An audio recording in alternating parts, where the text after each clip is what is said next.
बिस्मिल्लाहिर्रहमानिर्रहीम। अज़ीज़ तलबा कराम, अल्लाह के फजल करम से हमारा आज ये पहला चैप्टर और उसका पहला ही टॉपिक हम इंशाअल्लाह आज सुने और समझेंगे। अल्लाह अज़्ज़ा वजल की बारगाह में दुआ है कि रब्बे करीम हमारे इल्म में इजाफ़ा और बरकत अता फ़रमाए और मुश्किल टॉपिक्स अल्लाह करीम हम पर आसान फरमा दे। बेटा, पहला चैप्टर है हमारा इस्लामी जमहूरिया पाकिस्तान का क़याम। इस बाब में हम ये देखेंगे कि हमें पाकिस्तान बनाने की ज़रूरत क्यों पड़ी, वो क्या हालात थे जिनसे गुज़रकर हमने पाकिस्तान बनाया, क्या पाकिस्तान बनाए बगैर हमारा गुजारा मुमकिन था या नहीं। इस चीज़ का हमने जायज़ा लेना है। आखिर इतनी जो कुर्बानियाँ हमने दी इस मुल्क को हासिल करने के लिए, तो उसका पस मंज़र, उसका बैकग्राउंड क्या था, क्यों हमने ऐसा किया। सबसे पहली चीज़ बेटा, नज़रिया पाकिस्तान। लफ्ज़ नज़रिया इंग्लिश में इसके लिए आइडियालॉजी का लफ्ज़ इस्तेमाल हुआ है। नज़रिया पाकिस्तान समझने से पहले हमें ये देखना होगा कि नज़रिया क्या चीज़ होती है। देखिए, नज़रिया एक सोच का नाम है जिसके तहत अफराद या अक़वाम अपनी पूरी ज़िंदगी गुजारते हैं। ज़िंदगी नज़रिए के ताबे हो जाती है। आपके लिए लफ्ज़ नज़रिया नया नहीं है। आपने 9th या 10th में नज़रिए की तारीफ़ें पढ़ी हुई हैं और वहाँ पर आपने ये याद किया था, सुना था, सीखा था, समझा था कि नज़रिया एक रूह की मानिंद है जो नज़र नहीं आता लेकिन कौमों की ज़िंदगी इसके ताबे होती है। इस तरह की काफ़ी सारी तारीफ़ें आपने वहाँ पर पढ़ी थी। तो ये नज़रिया एक सोच का नाम है। ये सोच जब कुछ लोग मुश्तरका तौर पर अपना लें तो फिर ये सोच नज़रिया बन जाती है और ये नज़रिया कौमों की पूरी पूरी ज़िंदगी पर मुहित होता है। तो नज़रिया पाकिस्तान भी एक ऐसी सोच का नाम है कि जिस सोच के तहत पाकिस्तान बनाने का एक जहन मिला और लोग इस सोच के तहत इकट्ठे हुए और उन्होंने पाकिस्तान के लिए जद्दोजहद की। तो यही सोच आगे चलकर नज़रिया पाकिस्तान कहलाई। पाकिस्तान ममलिकत खुदा दाद, इस लफ्ज़ पर देखिएगा, ममलिकत खुदा दाद। ममलिकत का मतलब मुल्क और खुदा दाद ये फ़ारसी का लफ्ज़ है। इसका मतलब है अल्लाह की अता करदा। इंग्लिश में हम इसको कहते हैं गॉड गिफ्टेड। पाकिस्तान ये अल्लाह का तोहफ़ा है, गॉड गिफ्टेड है। ये एक ठोस नज़रिए की बिना पर वजूद में आई। पाकिस्तान के नज़रिए की असास दीन इस्लाम है।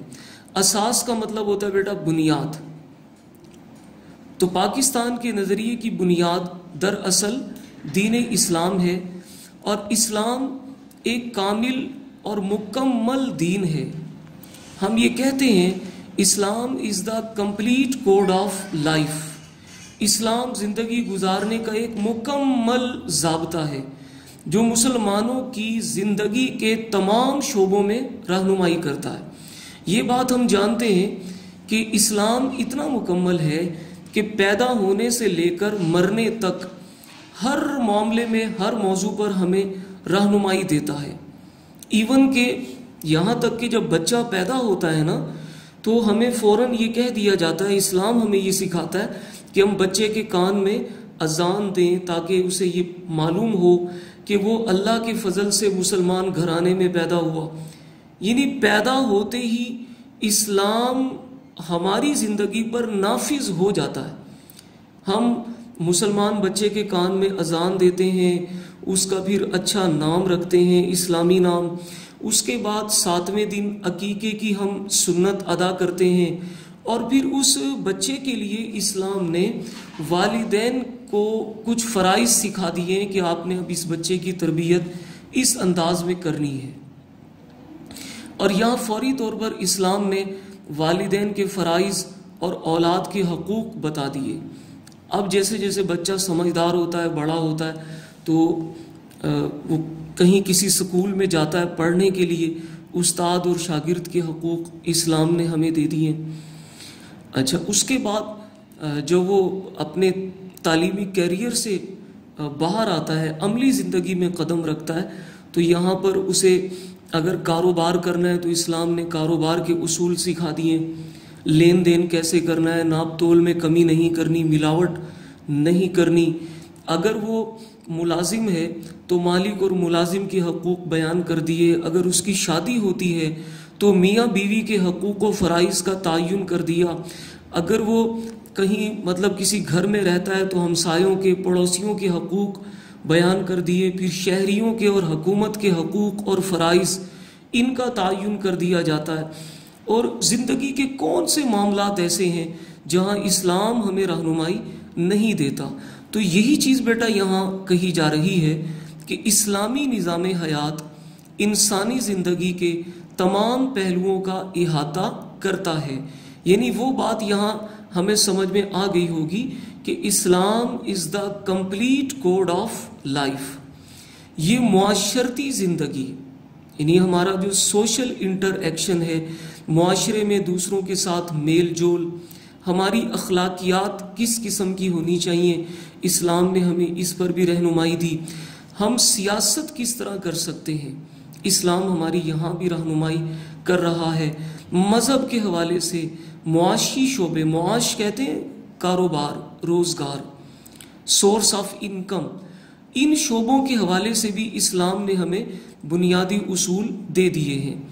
इस्लामी निज़ाम कुरान पाक और हुजूर नबी अकरम सल्लल्लाहु अलैहि वसल्लम की सुन्नत और अहादीस पर इस्तवार है। इस्तवार का मतलब कायम। तो इस्लाम की जो बुनियाद है वो कुरान पाक पर और नबी पाक सल्लल्लाहु अलैहि वसल्लम की सुन्नत पर कायम है। और यही निज़ाम हमारे प्यारे वतन पाकिस्तान की बुनियाद करार पाया। बर्र-ए-सग़ीर के मुसलमान अंग्रेज़ दौरे हुकूमत में दूसरी अक़वाम के साथ हिंदुस्तान में ग़ुलामी की ज़िंदगी बसर कर रहे थे। यानी ये बात हम जानते हैं कि 1857 की जंगे आज़ादी, इसके बाद अंग्रेज़ बराह रास्त पूरे हिंदुस्तान पर काबिज़ हो गए, इनका कब्ज़ा हुआ और अंग्रेज़ों ने यहाँ के लोगों को ग़ुलाम बनाकर रखा। तो ये जिस तरह दूसरी अक़वाम अंग्रेज़ों की ग़ुलामी में थी, उसी तरह मुसलमान भी दूसरों के साथ यहाँ ग़ुलामी की ज़िंदगी बसर कर रहे थे। और मुसलमान एक आज़ाद और ख़ुद मुख्तार हैसियत चाहते थे।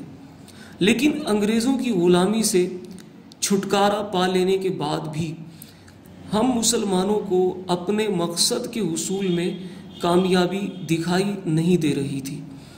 हमें यूँ लग रहा था कि जब अंग्रेज़ यहाँ से जाएंगे तो कन्फर्म बात है कि यहाँ पर जिस कौम की अक्सरियत है, इक़्तिदार उनके कब्ज़े में चला जाएगा। और ये अक्सरियत ज़ाहिर हिंदुओं की थी। मुसलमान तो तादाद के एतबार से बहुत थोड़े थे। तो बिल्कुल ये बात साफ नज़र आ रही थी। जैसे कि उसूल है, यहाँ पर अंग्रेज़ों ने एक लूली लंगड़ी जमहूरियत कायम कर दी थी। टूटी फूटी सी जमहूरियत थी, जो कि असल में हकीकी जमहूरियत नहीं बल्कि एक ग़ुलाम कौम के लिए वो जमहूरियत मौजूद थी। अब उस लूली लंगड़ी जमहूरियत में भी उसूल तो यही था कि जिस कौम की अक्सरियत होगी वही कौम हुकूमत करेगी, यानी मेजॉरिटी इज़ अथॉरिटी। अब हमें ये बात नज़र आ रही थी कि अंग्रेज़ों के जाने के बाद हिंदू जो हैं वो हुकूमत पर काबिज़ हो जाएंगे और हमें आज़ादी फिर भी नहीं मिलेगी। फ़र्क सिर्फ इतना होगा कि पहले अंग्रेज़ हम पर हुकूमत करते थे और अब हिंदू हम पर हुकूमत करेंगे। तो बड़े गौर व फिक्र के बाद मुसलमानों ने ये फैसला किया कि अंग्रेज़ों की हुकूमत के ख़ात्मे के बाद ऐसे इलाक़ों में एक मुस्लिम ममलिकत कायम हो जाए, यानी एक मुसलमान मुल्क बन जाए जहाँ मुसलमान अक्सरियत में हों, और यूँ मुसलमान दायमी ग़ुलामी से छुटकारा पा लेंगे। दायमी ग़ुलामी का मतलब हमेशा की ग़ुलामी। लफ्ज़ दायमी इसका मतलब है हमेशा हमेशा की ग़ुलामी से हम निजात पा लेंगे।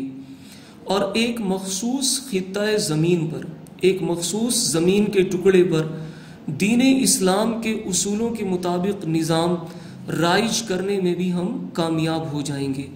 और यही सोच रफ्ता रफ्ता यानी आहिस्ता आहिस्ता मजबूत हुई और बिल आखिर मुसलमानों का नस्बुल ऐन बन गई।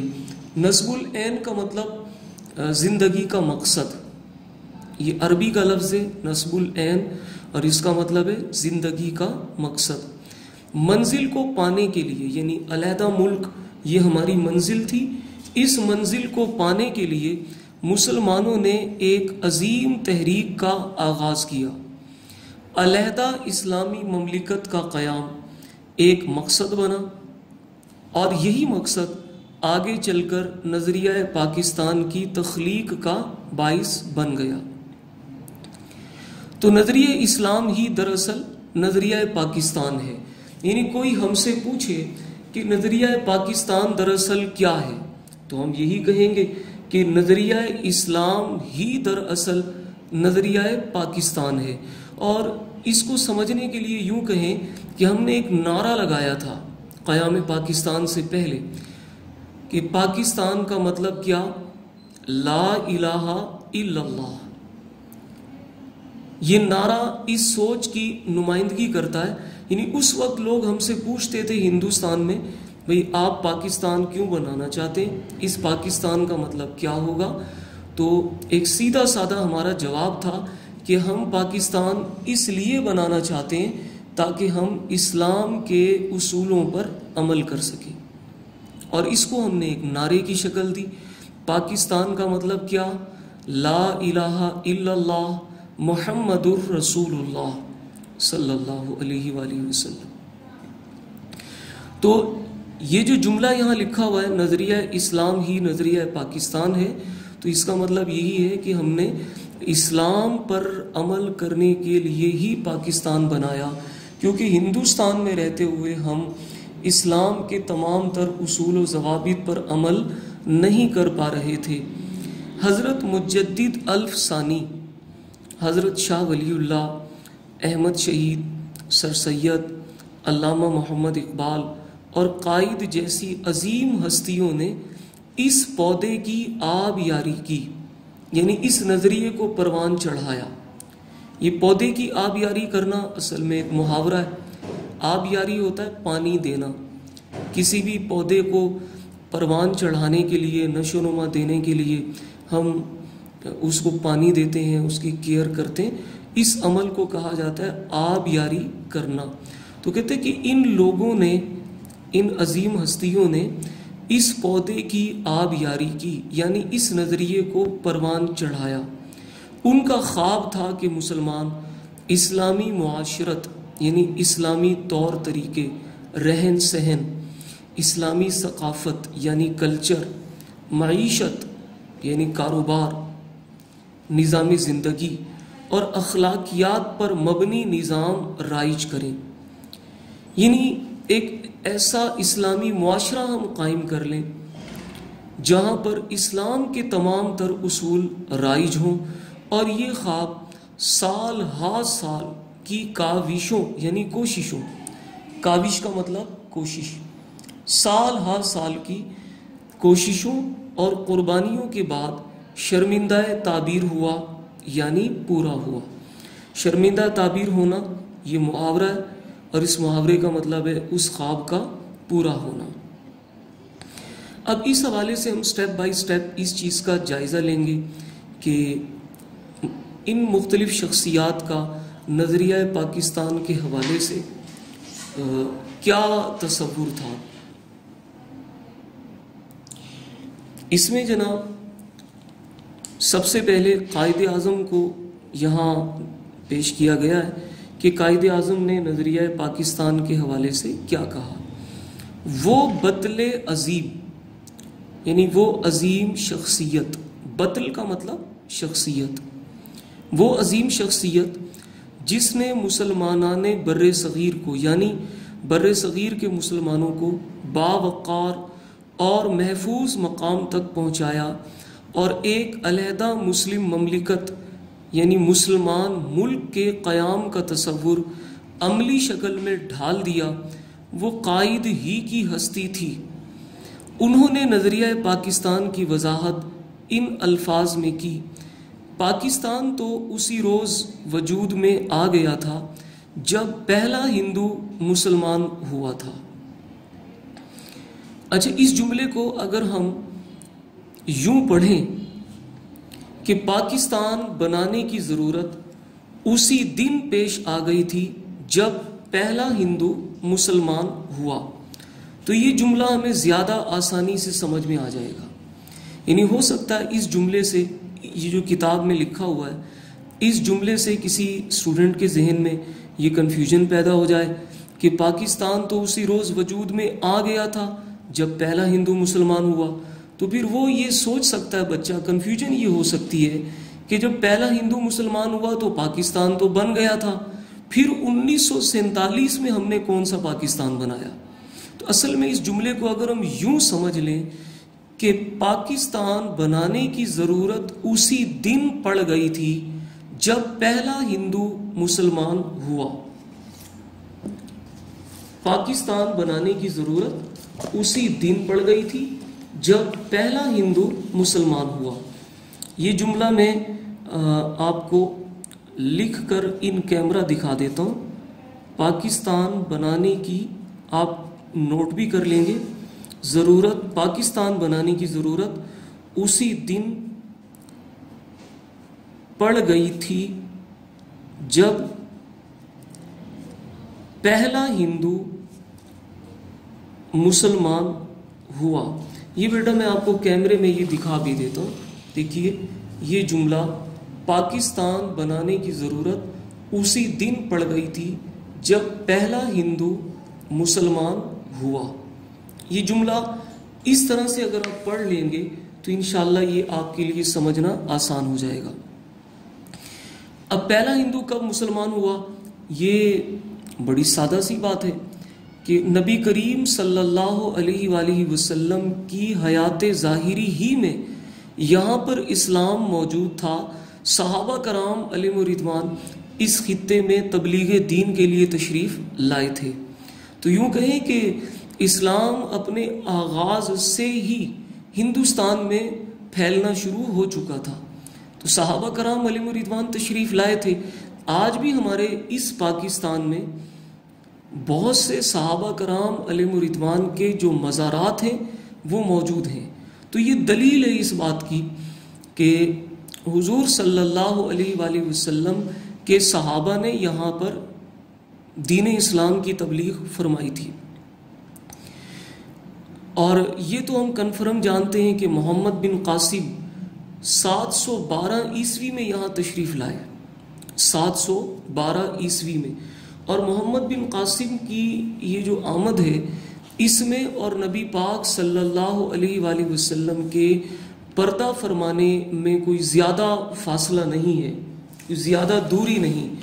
अब इसको आप यूँ समझिए, देखें नबी पाक सल्लल्लाहु अलैहि वसल्लम की विलादत हुई है 571 ईस्वी और हुजूर सल्लल्लाहु अलैहि वसल्लम ने 40 साल की उम्र मुबारक में ऐलान नबूवत किया। अगर हम 571 में 40 जमा कर लें तो ये वो सन है जब हुजूर ने ऐलान नबूवत फरमाया होगा। ऐलान नबूवत की तारीख या सन तकरीबन ये बनता है अंदाज़ा 611 ईस्वी। और इसके बाद हुजूर सल्लल्लाहु अलैहि वसल्लम ने 23 साल मज़ीद तबलीग फरमाई। तबलीग इस्लाम नबी पाक सल्लल्लाहु अलैहि वसल्लम ने 23 साल, आपकी कुल उम्र मुबारक 63 साल थी, 40 और 23 ये 63 बनते हैं। तो इस अरसे में ये दौरानिया था आपके तबलीग इस्लाम का। अब इससे हमें नबी पाक सल्लल्लाहु अलैहि वसल्लम का वो साल मालूम हो जाएगा जब आपने दुनिया से पर्दा फरमाया। ये जनाब वो सन है जिसमें नबी पाक सल्लल्लाहु अलैहि वसल्लम ने पर्दा फरमाया होगा, 634 ईस्वी। अब मोहम्मद बिन कासिम की आमद होती है 712 ईस्वी में, 712 ईस्वी। बर्रे सगीर में मोहम्मद बिन कासिम आते हैं 712 ईस्वी में, और नबी पाक पर्दा फरमाते हैं 634। अगर हम इसको इसमें से माइनस कर दें तो ये जनाब सिर्फ 78 साल, सिर्फ 78 साल, यानी नबी पाक के पर्दा फरमाने के सिर्फ 78 साल के बाद मोहम्मद बिन कासिम यहाँ तशरीफ ला चुके थे अपने लश्कर के साथ। तो ये कोई मुश्किल बात नहीं है, हम बड़ी आसानी से इस बात को समझ चुके होंगे कि मोहम्मद बिन कासिम तो प्रॉपर इस्लामी लश्कर लेकर यहाँ आए थे ना 712 ईस्वी में, लेकिन उससे पहले यहाँ इस्लाम मौजूद था। गोया हमारे कायद ने ये बात कर दी थी बड़ी आसान लफ्ज़ों में कि पाकिस्तान बनाने की ज़रूरत उसी दिन पड़ गई थी जब पहला हिंदू मुसलमान हुआ। और पहला हिंदू कब मुसलमान हुआ? तो ये नबी करीम सल्लल्लाहु अलैहि वसल्लम की हयात ज़ाहिरी ही में इस्लाम की तशरीफ़ आवरी यहाँ हो चुकी थी, वरना हुजूर के पर्दा फरमाने के 78 साल के बाद तो कन्फर्म यहाँ पर इस्लाम बाकायदा एक फातेह दीन, गालिब दीन की हैसियत से मौजूद रहा है। आगे चलकर 1943 के सालाना इजलास मुनक़िदा कराची में कायदे आज़म ने पाकिस्तान और इस्लाम के बाहमी रिश्ते, बाहम का मतलब होता है आपस में, इस्लाम और पाकिस्तान के आपस के रिश्ते को वाज़े करते हुए फरमाया वो कौन सा रिश्ता है जिससे मुंसलिक होने के बाद, मुंसलिक मतलब जुड़ने के बाद तमाम मुसलमान जसद वाहिद की तरह हैं। जसद का मतलब होता है जिस्म, वाहिद का मतलब एक जिस्म की मानिंद है। जैसे हमारा एक जिस्म है, ये पूरा जिस्म एक यूनिट की तरह काम करता है। जिस्म के किसी भी हिस्से में कोई तकलीफ हो तो सारा जिस्म उस तकलीफ का एहसास करता है। जैसे किसी के पाँव में कांटा चुभ जाए, कील चुभ जाए, तो हमारा पूरा जिस्म उस हवाले से फिक्रमंद हो जाता है। दिमाग उस कील या कांटे को निकालने के लिए ऑर्डर जारी करता है, कोशिश करता है। आंखें उस कील को देखती हैं, हाथ उसको निकालने के लिए आगे बढ़ते हैं, और ज़बान किसी को मदद के लिए पुकारती है। तो बज़ाहिर तकलीफ पाँव में हुई है, लेकिन पूरा जिस्म उस तकलीफ को महसूस कर रहा है। तो कायद ने इसी तरफ इशारा किया, वो कौन सा रिश्ता है जिससे मुंसलिक यानी जुड़ने के बाद तमाम मुसलमान एक जिस्म की तरह हैं। वो कौन सी चट्टान है जिस पर इस मिल्लत की इमारत इस्तवार है, यानी मजबूती से कायम है। इस्तवार का मतलब कायम है। वो कौन सा लंगर है जिससे इस उम्मत की किश्ती महफूज कर दी गई है। अब ये लंगर, इंग्लिश में हम इसको कहते हैं एंकर। मैं इसको थोड़ा सा आपको यहाँ समझाता हूँ। देखिए, पुराने ज़माने में ऐसा होता था कि जब समंदरों में किश्तियाँ, जहाज़ सफ़र करते थे, तो इन किश्तियों और जहाज़ों में यहाँ पर बड़े बड़े वेट, वज़न लटकाए जाते थे। ये रस्सी, चेन, जो भी आप कह लें, और ये वेट है, वज़न है, ये यहाँ से लटका दिए जाते थे। कब? जब समंदर में तूफ़ान आता था और शदीद किस्म के ख़तरनाक हालात होते थे, तो तूफ़ानी लहरों के सबब ये ख़तरा होता था कि कहीं ये किश्ती या ये जहाज़ उलट ना जाए। इसको उलटने से बचाने के लिए ये रस्सियाँ, ये पुली थी, इस पुली को घुमाते थे, ये चेन या जंजीर खुलती थी और ये वेट नीचे लटक जाते थे। इसी तरह ये पुली है, इस पुली को घुमाया और ये रस्सी या जंजीर या चेन के ज़रिए ये वज़न नीचे लटका दिए। अब चूंकि नीचे ये वज़न लटक जाते थे तो इस वज़न की वजह से किश्ती ऐसे झूलती थी लेकिन उलटती नहीं थी, क्योंकि उसके नीचे वज़न लटका होता था। ये वज़न उसको उलटने नहीं देता था। और फिर जब तूफान थम जाता था तो बेटा इसको दोबारा से रिवर्स घुमाते थे और ये वेट, ये वज़न इसको ऊपर उठा लेते थे। इसी वज़न को, इस किस्म की ये जो वज़न है, इसको लंगर, और इंग्लिश में इसके लिए लफ्ज़ होता है एंकर, ये लटकाए जाते थे। तो ये लंगर या एंकर किश्ती को उलटने से बचाते थे। तो इस लंगर की तरफ कायद ने इशारा किया।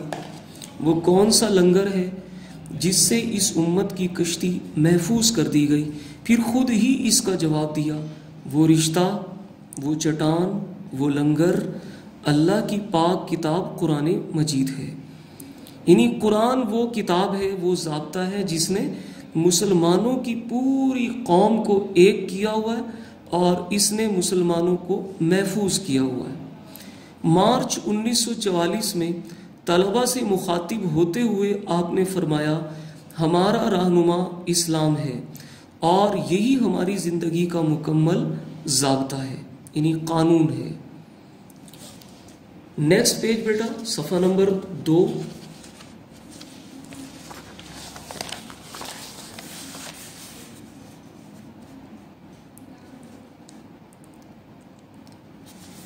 इक्कीस मार्च 1948 को ढाका, ये ढाका मौजूदा बांग्लादेश का दारुल हुकूमत है। जब पाकिस्तान बना था तो ये बंगाल हमारा एक सूबा था।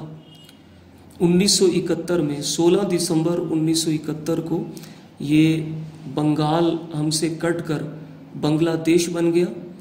लेकिन उस वक्त जब ये तकरीर हो रही है 21 मार्च 1948, यानी पाकिस्तान बनने के एक साल के बाद, ढाका की आवाम से खिताब करते हुए कायद ने कहा था, मैं चाहता हूँ कि आप सिंधी, बलोची, पंजाबी, पठान और बंगाली बनकर बात न करें।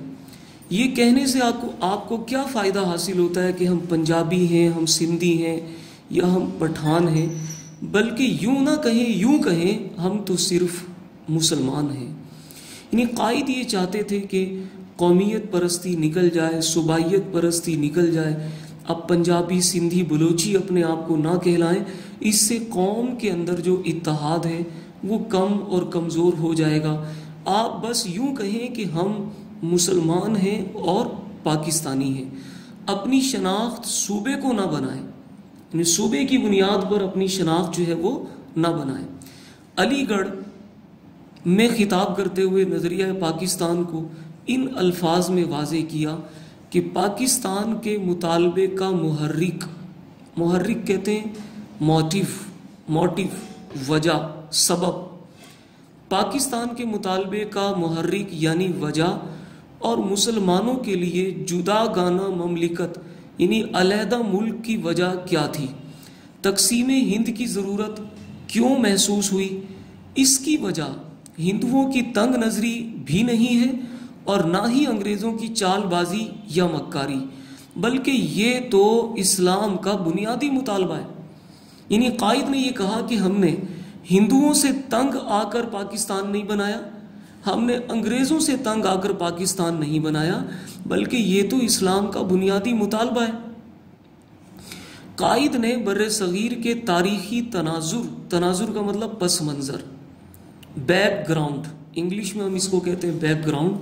बर्रे सगीर के तारीखी पस मंज़र में ये मौक़िफ़ इख्तियार किया कि जनूबी एशिया के मुसलमान हरगिज़ अक़लियत नहीं हैं, ये थोड़े नहीं हैं, छोटी कौम नहीं है, बल्कि ये तो एक मुकम्मल कौम है और हक रखते हैं कि जिन इलाकों में उनकी अक्सरियत है वहाँ वो अपनी अलहदा रियासत कायम कर लें।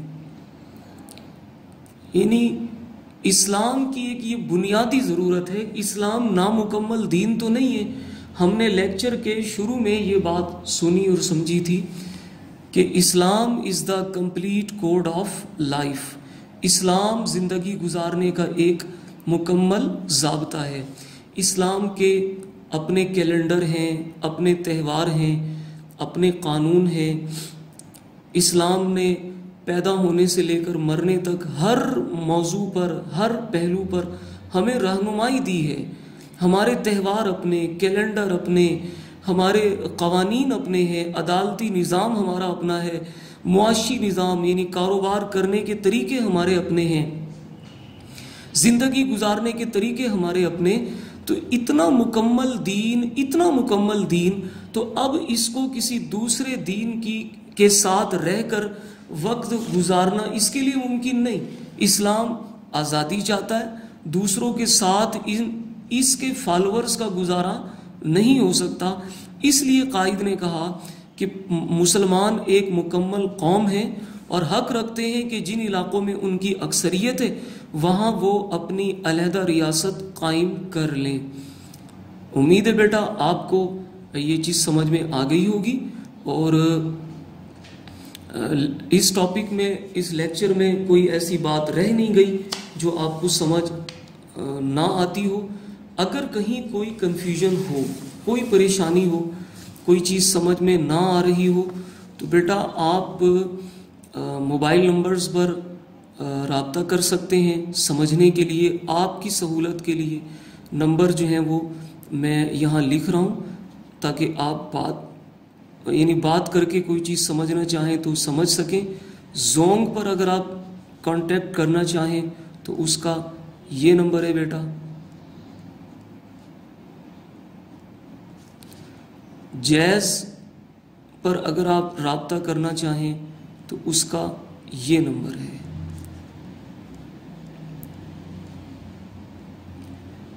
पहले कोशिश कीजिए कि आप इस लेक्चर को, जहाँ कोई बात समझ ना आए आप उसको वीडियो को रिवाइंड करें, रिवर्स करके देखें।